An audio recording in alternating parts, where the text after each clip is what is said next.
আসসালামু আলাইকুম।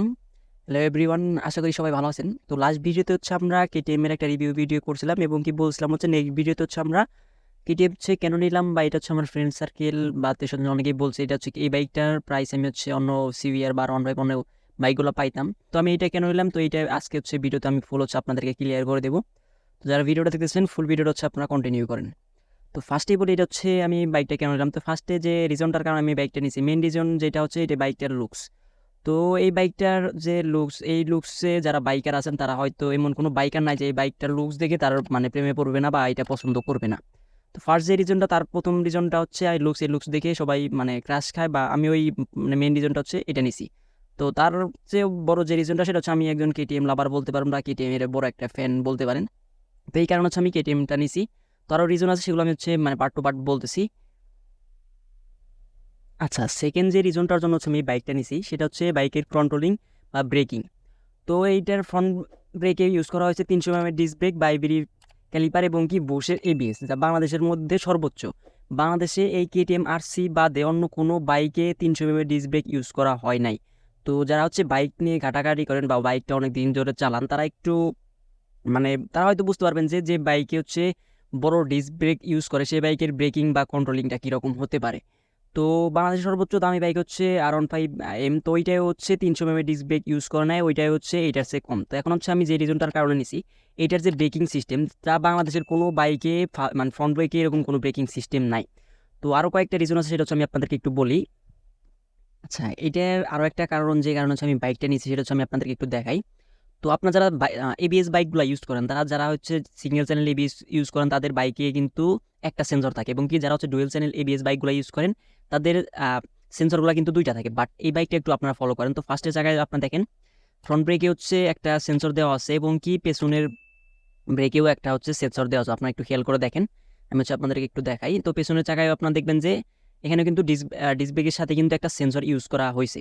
তো যারা হচ্ছে এটা ফার্স্ট টাইম বাইকটা দেখে তারা বলে যে এটা হচ্ছে ডুয়েল চ্যানেল এবিএস, বাট এটা কিন্তু ডুয়েল চ্যানেল এবিএস না। এটা হচ্ছে কেটিএম হচ্ছে কি করছে, আপনার এটা হচ্ছে সিঙ্গেল চ্যানেল এবিএস, এটা এবিএসটা হচ্ছে ফ্রন্ট ব্রেকে, বাট এটা হচ্ছে দুইটা সেন্সর ইউজ করছে যাতে ব্রেকিংটা আরও মানে কন্ট্রোলিংটা আরও মানে বেটার হয়। তো এখন অনেকে বলতে পারেন যে সেন্সর দুইটা লাগাইলেই কি মানে ব্রেকিংটা বেটার হবে? হ্যাঁ, 100% হবে। তো আপনার যারা হচ্ছে ডুয়েল চ্যানেল এবিএস ইউজ করেন তাদের সমতুল্য পারফরমেন্স কিন্তু আপনারা এই সিঙ্গেল চ্যানেল এবিএস থেকে পাবেন। তো আমি আপনাদেরকে একটু উদাহরণ দিই। ধরেন যে আপনি একটা কাজ হচ্ছে আপনাকে একটা হাত বেঁধে দিছে, একটা হাত মানে আপনি হচ্ছে একটা হাত দিয়ে কাজ করতেছেন, সেক্ষেত্রে কিন্তু ওইভাবে মানে কমফোর্ট ভাবে হচ্ছে আপনি কাজ করতে পারেন না। বাট আপনারা যখন দুইটা হাত হচ্ছে একসাথে আপনি একটা কাজ করবেন তখন কিন্তু আপনি আরো কমফোর্টলি কাজ করতে পারেন। তো আমি আরো একটা ছোট্ট একটা উদাহরণ দিই। ধরনটা হচ্ছে আপনি যখন হয়তো বাইকটা রাইড করছেন, রাইড করার সময় হয়তো আপনারটা ধরেন যে ডুয়েল চ্যানেল এবিএস, আমার বাইকটা বাদ দিন, আপনি হচ্ছে ডুয়েল চ্যানেল এবিএস একটা বাইক মানে চালাচ্ছেন, হঠাৎ করে হচ্ছে আপনি ফ্রন্ট ব্রেকটা মানে চাপ দিয়ে ধরছেন, মানে গাড়িটা হচ্ছে মানে ব্রেক হয়েছে। বাট আপনি যদি হচ্ছে ফ্রন্ট ব্রেক প্লাস হচ্ছে পিছনের ব্রেকটা দুইটা হচ্ছে একসাথে চাপ দিয়ে ধরেন, সেক্ষেত্রে কিন্তু একটা ব্রেকের চেয়ে দুইটা ব্রেক একসাথে কাজ করবে, সেক্ষেত্রে কিন্তু বাইকটা আরও গতি অনায়াসেই কমে যাবে। এখন মেন কথা হচ্ছে যেহেতু দুইটা সেন্সার ইউজ করছে, দুইটা সেন্সার ইউজ করার কারণে কিন্তু আমরা কিন্তু যে ডুয়েল চ্যানেল এবিএস আছে ওইটা সমতুল্য পরিমাণ কিন্তু আমরা ব্রেকিং কন্ট্রোল কিন্তু এটা থেকে আমরা পেয়ে যাচ্ছি। যেহেতু অনেকবার বলছি কিন্তু যে দেখা যাচ্ছে R15 বা JSX আর শুধু অনেক বাইকের চেয়ে এটার মানে এটার অনেক কিছু বেস্ট আছে। হ্যাঁ, আমি যেগুলো বেস্ট আছে ওইগুলো বলতেছি, বাট আমি সবই যে বেস্ট তা না। আপনি যত টাকা দিয়ে একটা বাইক কিনেন না কেন, ও হয়তো দেখা যাচ্ছে 40, 50, 1 কোটি টাকাতে যদি একটা বাইক কিনেন, ওই বাইকের ডিসঅ্যাডভান্টেজ বা মাইনাস পয়েন্ট থাকবে। তো এই বাইকেরও মাইনাস পয়েন্ট আছে।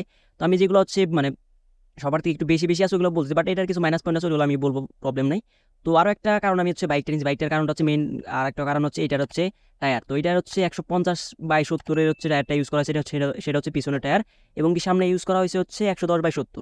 তো 150/70 এবং কি 110/70 টায়ার বাংলাদেশে কেটিএম এর বাইকগুলো ছাড়া অন্য কোনো বাইকে ইউজ করে না। হয়তো আপনি মানে মড দিয়ে হয়তো মানে চাকাটা চেঞ্জ করতে পারবেন, বাট ডিফল্টে কোনো বাইকে 150/110 150/70 বা 110/70 কোনো ইউজ করে না। আপনি বাংলাদেশ সর্বোচ্চ দামি বাইক দেখেন R15M, সেটা 140/70 এবং কি 100 সামনের জায়গায় ইউজ করা হয়েছে হচ্ছে 100/70। এবং কি আপনি সিভিআর দেখেন, সুজুকি জিএসএক্সআর দেখেন, এগুলো কিন্তু এইটার চেয়ে কিন্তু হাই পারফরমেন্সের বাইক, বাট এইগুলোতে কিন্তু এই ধরনের মানে বড় চাকা কিন্তু ইউজ করে না। এখন অনেকে বলতে পারেন যে বড় চাকার মানে, তো যারা হচ্ছে বাইক নিয়ে হচ্ছে কর্নারিং করেন তারা কিন্তু যে এই বড় চাকার মানে ফিলটা কিন্তু বুঝতে পারেন, কারণ বড় চাকা থাকলে সেক্ষেত্রে কিন্তু কর্নারিং করে যে মজাটা পাওয়া যায় সেটা কিন্তু আপনি মানে চিকন যে চাকাগুলো আছে ওইগুলো কিন্তু এরকম মজাটা পাবেন না।